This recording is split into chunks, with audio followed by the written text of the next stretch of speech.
Hello दोस्तों, नमस्कार। Study with Kailash Bogra के यूट्यूब चैनल में फिर से आपका स्वागत है। दोस्तों, आज मध्यकालीन भारत का अगला वीडियो आपके सामने प्रस्तुत कर रहा हूं, जिसका टॉपिक है मोहम्मद गोरी का भारत पर आक्रमण। दोस्तों, बहुत ही महत्वपूर्ण बिंदु है, बहुत ही महत्वपूर्ण टॉपिक है। इस पर ज्यादा फोकस करना है। जिन लोगों ने मेरे पहले के वीडियो नहीं देखे हैं वो जरूर वीडियो देखें। और इससे पहले हमने महमूद गजनबी के 17 आक्रमण आपको बताए और अरबों के भारत पर आक्रमण के बारे में चर्चा की, इस्लाम धर्म के बारे में चर्चा की। जिन लोगों ने भी वीडियो नहीं देखे वो जरूर वीडियो देखें। और यदि आपको वीडियो पसंद आ रहे हों तो जरूर चैनल को सब्सक्राइब और शेयर करें। तो ज्यादा बातें ना करते हुए सीधे अपने टॉपिक पर आते हैं, जिसका नाम है मोहम्मद गोरी के भारत पर आक्रमण। मोहम्मद गोरी के आक्रमण पर जरूर चर्चा करेंगे। उससे पहले मोहम्मद गोरी के बारे में बात कर लें। मोहम्मद गोरी एक कट्टर मुसलमान था जो हेरात और गजनबी के बीच के क्षेत्र का निवासी था। इसका जो पूरा नाम था शहाबुद्दीन गोरी या मोइनुद्दीन मोहम्मद शाह। इसका मोइनुद्दीन मोहम्मद गोरी, और यदि हम कहें दूसरा नाम तो शहाबुद्दीन गोरी। इसके दो नाम है, बहुत बार इसके उपनाम पूछे गए हैं, तो जरा फोकस करना है। मोइनुद्दीन मोहम्मद गोरी, दूसरा शहाबुद्दीन गोरी। ठीक है। महमूद की मृत्यु के बाद, मोहम्मद गजनबी की मृत्यु के बाद इसके भाई गयासुद्दीन ने 1175 ईस्वी में गजनबी पर अधिकार कर लिया। ठीक है।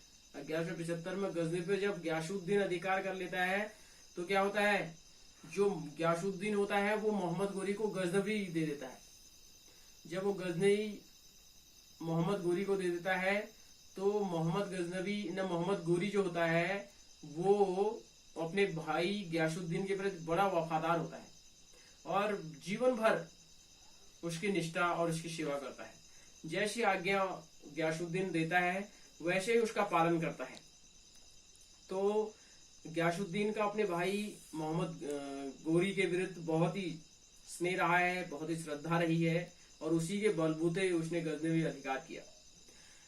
अब बात होती है कि मोहम्मद गजनबी के भारत पर आक्रमण के उद्देश्य, मोहम्मद गजनबी को हम पढ़ा चुके हैं। मोहम्मद गोरी के भारत पर आक्रमण के उद्देश्य देखो। जो उसका पहला भारत पर आक्रमण का उद्देश्य था, अपने साम्राज्य की सीमा बढ़ाना।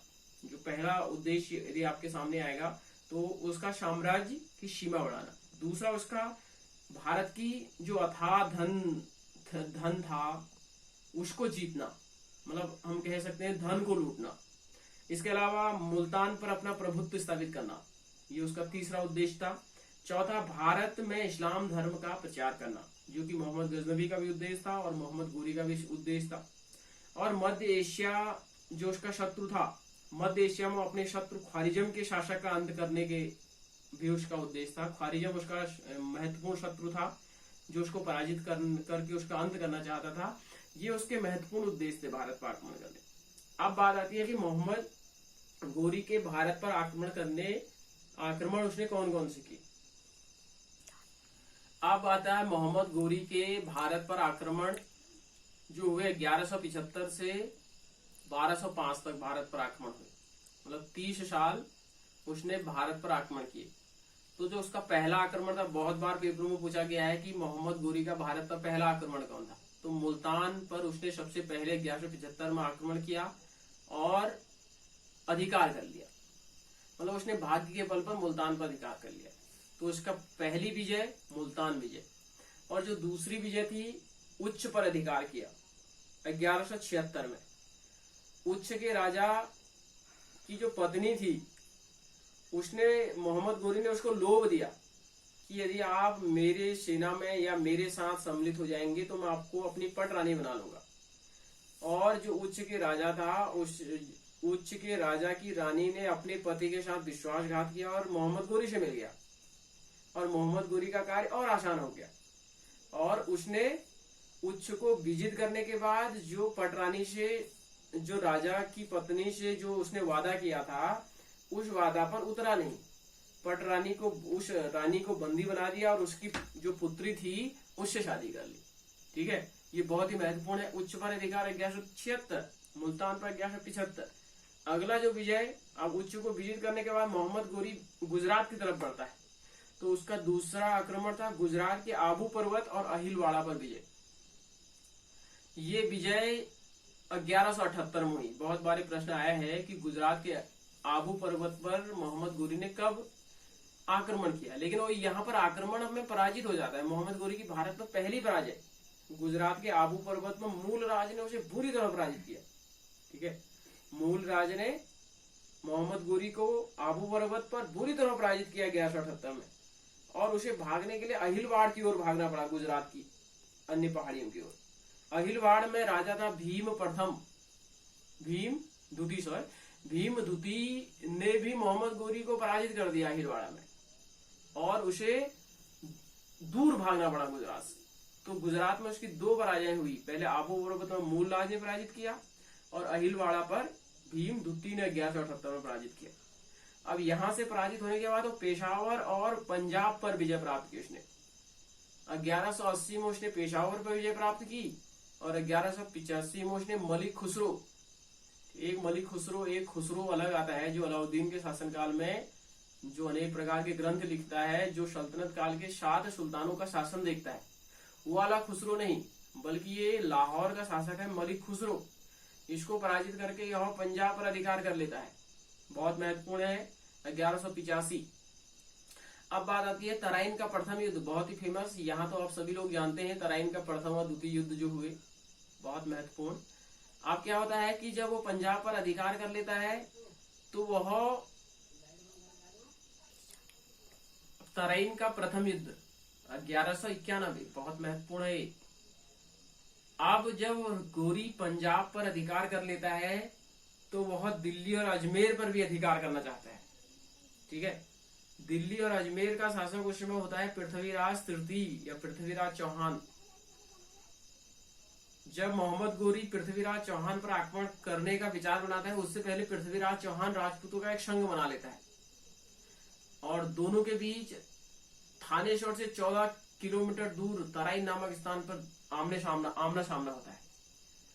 दोनों के बीच युद्ध प्रारंभ हुआ, जिसमें गोरी की सेना पराजित हो गई और गोरी की सेना के छक्के छोड़ गए। इसलिए तराइन का जो पहला युद्ध है उसमें गोरी पराजित हो जाता है। ठीक है, तराइन के प्रथम युद्ध में विजय होने के बाद, और मोहम्मद गोरी घायल हो गया था यहाँ पर, अब वह बदला लेना चाह रहा था मोहम्मद गोरी। अब पृथ्वीराज चौहान ने मोहम्मद गोरी को संदेश भेजा कि वह यदि पंजाब का क्षेत्र तक ही सीमित रहता है तो आपको युद्ध के लिए नहीं ललकारा जाएगा।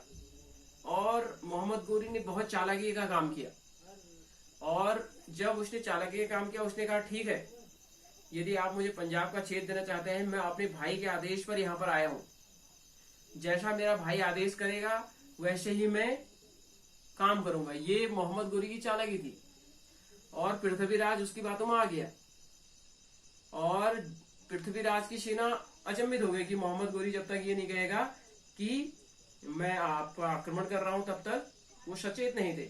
लेकिन ये मोहम्मद गोरी की एक चाल थी। जैसे मोहम्मद पृथ्वीराज चौहान की सेना मतलब आपस में व्यस्त थी, युद्ध के लिए तैयार नहीं थी, और अचानक मोहम्मद गोरी ने उस पर आक्रमण कर दिया। फिर भी पृथ्वीराज चौहान की सेना में बहुत सारी सेना वो थे, 5 लाख घुड़सवार उसमें शामिल थे, बहुत सारी सेना थी, और मोहम्मद गोरी की सेना में लगभग 1,92,000 घुड़सवार थे। दोनों के बीच घमासान युद्ध हुआ ना, दोनों के बीच घमासान युद्ध होने के बाद अंत में पृथ्वीराज चौहान पराजित हो जाता है। पृथ्वीराज चौहान सचेत न होने के कारण युद्ध में हारा। इतना महान सैनिक होने के बाद, योद्धा होने के बावजूद पृथ्वीराज की सेना में उसने विजय प्राप्त करने की पूरी कोशिश की, लेकिन वो यदि सचेत होता, सतर्क होता अपनी युद्ध नीति के लिए, तो जरूर वो विजय प्राप्त कर लेता। लेकिन मोहम्मद गोरी की इसमें हम धूर्तता भी कह सकते हैं, चालाकी भी कह सकते हैं। पृथ्वीराज चौहान को पराजित करने के लिए उसने काम किए, और कुछ इतिहासकार ये कहते हैं कि पृथ्वीराज चौहान युद्ध क्षेत्र में मारा गया, और कुछ इतिहासकार ये कहते हैं कि उसे सुरसती नामक स्थान पर बंदी बनाया गया, और अजमेर में उसकी हत्या कर दी गई। अलग अलग इतिहासकारों के अलग अलग मत है, और अब बात होती है कि मोहम्मद जो गोरी है उसकी अन्य विजयें क्या रही होंगी ना। अन्य विजय उसने 1193 ईस्वी में अलीगढ़ और दिल्ली तथा कोल अलीगढ़ पर अपना अधिकार कर लिया 1193 में। 1194 में बहुत ही फेमस युद्ध है चंद्रावाद का युद्ध। जयचंद जो कि भारत का देशद्रोही शासक कहा जाता है उसे, इसी ने ही मोहम्मद गोरी को भारत पर पृथ्वीराज के विरुद्ध खासकर युद्ध करने के लिए उकसाया था। और तराइन के द्वितीय युद्ध और प्रथम युद्ध में जयचंद ने पृथ्वीराज के विरुद्ध गोरी का साथ दिया था। और अब गोरी को पता था कि जब तक जयचंद को पराजित नहीं करेंगे तब तक वो भारत में स्थायित्व नहीं रह सकता है। तो 1194 में उसने कन्नौज के राजा जयचंद पर आक्रमण कर दिया। दोनों के बीच चंद्रावार का युद्ध हुआ 1194 में। दोनों के बीच घमासान युद्ध हुआ, लेकिन अंत में क्या हुआ, जयचंद पराजित हुआ और पृथ्वीराज की ने मोहम्मद गोरी की विजय हुई। अब यहां से जो गोरी होता है वो भारत में अपना जो गुलाम होता है कुतुबुद्दीन ऐबक को भारत में नेतृत्व सौंप देता है और जितना धन धान था अपने देश को ले जाता है 1194 से। और कुतुबुद्दीन ऐबक भारत में नेतृत्व संभालता है और बहुत सारी विजय प्राप्त करता है ना। और इसके बाद हम बात करेंगे कि मोहम्मद गोरी जब भारत में दोबारा लौटता है, खोखरों द्वारा उसकी 1206 ईस्वी में हत्या कर दी जाती है और भारत में एक नए राजवंश की स्थापना होती है, गुलाम वंश की, जो सल्तनत काल कहलाता है 1206 से लगभग 1526। ये चलते हैं सल्तनत काल, बहुत महत्वपूर्ण है, इसके बारे में हम चर्चा जरूर करेंगे इसके बाद। अब प्रश्न बनता है कि मोहम्मद गोरी और मोहम्मद गजनबी में क्या तुलना, कौन सर्वश्रेष्ठ था। यदि हम तुलना करें मोहम्मद गजनबी और मोहम्मद गोरी में, तो दोनों के जो उद्देश्य थे भारत में भिन्न भिन्न थे। मोहम्मद गजनबी और मोहम्मद गोरी के जो उद्देश्य थे भारत में आक्रमण करने के, दोनों के भिन्न भिन्न थे। मोहम्मद जो गोरी था वो कुशल राजनीतिक और दूरदर्शी शासक था, अथवा उसका उद्देश्य भारत में स्थायी राज्य स्थापित करना और अपने धर्म का प्रचार करना था। इसके विपरीत मोहम्मद गजनबी ने केवल धन लूटने के उद्देश्य से ही भारत में आक्रमण किया, बहुत महत्वपूर्ण है। दूसरा यदि कहें तो मोहम्मद गजनबी ने भारत पर 17 बार आक्रमण किए और किसी में भी पराजित नहीं मिले। लेकिन जो मोहम्मद गोरी थे उसने अपेक्षाकृत कम आक्रमण किया और उसे पराजय का भी सामना करना पड़ा, दूसरा इफेक्ट। ठीक है। तीसरा, मोहम्मद गोरी महमूद के समान ना तो महान सेनापति था और ना ही कुशल योद्धा, किंतु फिर भी वह गजनबी की अपेक्षा अधिक भाग्यशाली अवश्य था। गोरी महमूद की तुलना में अधिक दूरदर्शी योग्य राजनीतिज्ञ था। जो गोरी था वो महमूद की तुलना में अधिक दूरदर्शी और योग्य राजनीतिज्ञ था। जो गोरी की विजय है महमूद गजनबी की तुलना में अधिक महत्वपूर्ण स्थायी रही। मोहम्मद गजनबी की जो विजय थी वो अस्थायी रही, लेकिन गोरी की जो विजय रही स्थायी और महत्वपूर्ण रही। गोरी की तुलना में महमूद अधिक कुशल था। ठीक है। इसी कारण वह अपने पूर्वजों से मिले छोटे से राज्यों को एक विशाल साम्राज्य में परिवर्तित करने में सफल रहा और भारत की विशाल धन संपदा गजनबी ले जा सका। बहुत ही महत्वपूर्ण है ये है। एक और एल्फिस्टन एक इतिहासकार रहे हैं जिन्होंने मोहम्मद तुगलक को आंशिक पागल कहा था ना, आपको याद होगा। तो वो कहते हैं यद्यपि मोहम्मद गोरी एक साहसी सैनिक था, परंतु ना तो उसमें महमूद की सी बुद्धि थी और ना ही प्रतिभा। ये एल्फिस्टन का कथन है। तो दोस्तों ये हमारा आज का टॉपिक समाप्त होता है। बहुत ही महत्वपूर्ण है, इसमें विजय आती हैं और प्रश्न बहुत बार पूछे गए हैं मोहम्मद गोरी से। तो मोहम्मद गोरी वाला टॉपिक खत्म होता है। इसके बाद हम बात करेंगे कि भारत में मुस्लिम आक्रमणों का क्या प्रभाव हुआ, जो राजनीतिक प्रभाव हुए, सामाजिक प्रभाव हुए या अलग प्रभाव जितने हैं आर्थिक धार्मिक, उन पे चर्चा करेंगे। उसके बाद हम गुलाम वंश पर चर्चा करेंगे और धीरे धीरे विजयनगर और बहनी राज्यों पर भी चर्चा करेंगे।